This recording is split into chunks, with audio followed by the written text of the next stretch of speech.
Hi everybody, my name is Jennifer. I'm here at the Live Oak Library in Santa Cruz, California. A few things you should know before we start the tour. This is one of 10 branches in Santa Cruz County. We serve quite a few people. It's the 4th largest branch in the system. There are only 5 programming librarians, which means there are only 5 of us who go from branch to branch and do story times and things like that. There's technically only one teen librarian. Her name is Sandy, so she's responsible for all of the teen programs that happen at all of the 10 branches. It's quite a large portion of the things that we do are teen related, so she has her work definitely cut out for her. We also don't have a steady librarian here. We have rotating librarians, so that means every day of the week that we're open, there's a different librarian here. So for example, the same person comes every Monday, and a different person comes every Tuesday, etc., etc. So it's hard for the teens to really get to know any of the librarians. We also only have a single point system for circulation and reference, which means that our circ staff and our reference staff sit behind the same desk. We have 2 separate reference desks that we used once upon a time. Due to budget cuts, we had to close them and put everyone behind the same desk. So now our old reference desks, are more or less just display cases right now. We have book displays out on all of them, and you will see that in the following video. There was a class visit going on when I was doing my recording, so you won't see the kids' room, but that's not what the focus of the video is anyways. So I hope you guys like the tour. Yeah, and enjoy. As you walk in, you see the reference desk, you see the juvenile new books, and behind that is the juvenile chapter books. This is our reference desk.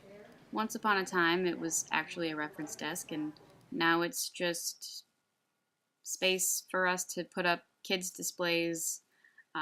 This month is LGBT History Month, as well as National Bullying Prevention Month. So I put up a display of books that kids and parents are free to take. Behind the reference desk are all the reference books down on the bottom. And the entrance to the teen room you can enter on either side of the reference desk. There's a laptop desk or study desk that is free but currently occupied by my own stuff. There's the teen OPAC, which is no different than any of the other OPACs, except that there's only one in the teen room.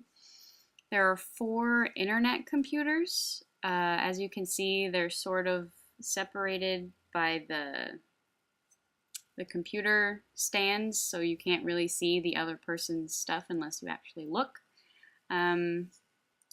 Kids can pick which profile they want to operate on. Each one has specific games or programs for that age group. Although it's the teen room, there are kids that do overflow from the kids' room and use the teen computers. Here you have the manga collection. It's pretty extensive, and anything that doesn't fit in the cases we have goes over to the regular graphic novel section. These are posters that I put up, my personal favorite. I also put little plaques next to them that give call numbers to whatever the subject of the poster is, so that when you can find books on civil rights because the poster is about civil rights. I figured it would be helpful for people if they could just look at something that would catch their eye and then automatically know where to find a book on it. This is our more or less Western graphic novel section, more of the Americanized comic books and graphic novels. These are the YA new books. You can see the dates on the spines tell us that they're new. And they're, categorized by fiction, last name, etc. We also have the new graphic novels, which, although they are sparse, they are below the regular graphic novels.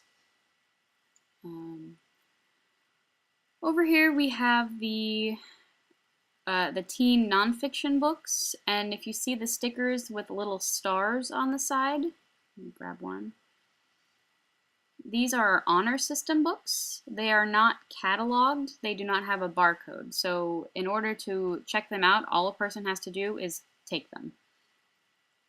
They generally are on topics like divorce, homosexuality, rape, things that teens might not be comfortable checking out on their account so that their parents can see it. Each one has a little questionnaire that kids can fill out and tell us whether or not they think that the honor system is helpful, more books that should be added to the collection, etc. It's been really good so far. Yeah, we have quite a few little different sort of knickknacks around the fiction. This is all of our fiction books. It wraps around the wall. You can see the lagoon out the window. All fiction books. Another laptop table or study table. And this is the reading area, if you will. Kids can hang out or read or, I don't know, take a nap if they want to. The teen room is far enough away from the reference circulation desk that we don't really monitor it heavily, so kids have plenty of privacy. Over here is what I call Alternative Media Island. It's got magazines, Yoda. How do you not love Yoda? That was made by a group of teens a few years ago with the teen librarian as a summer craft, and he's been here ever since. So yeah, we have a few teen magazine subscriptions, and underneath each one there is at least a year of back issues. So if they want to look through and find something, an article or whatever, a picture from a magazine that came out a few months ago, they can do that.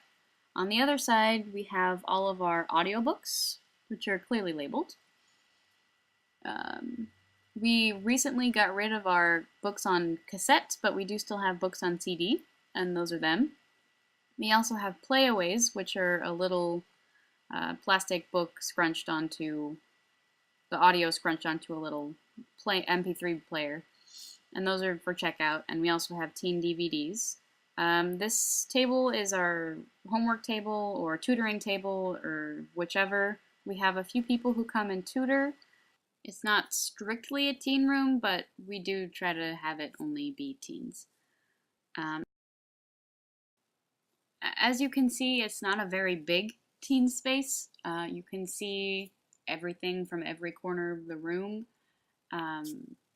But the space itself is set back in the library, whereas the juvenile and the kids room are much more open. You saw that big grate at the beginning behind the reference desk. That allows for some privacy, while at the same time, if we need to keep an eye on people who are in the teen room, we can. We tried to offer as much comfortable space as possible.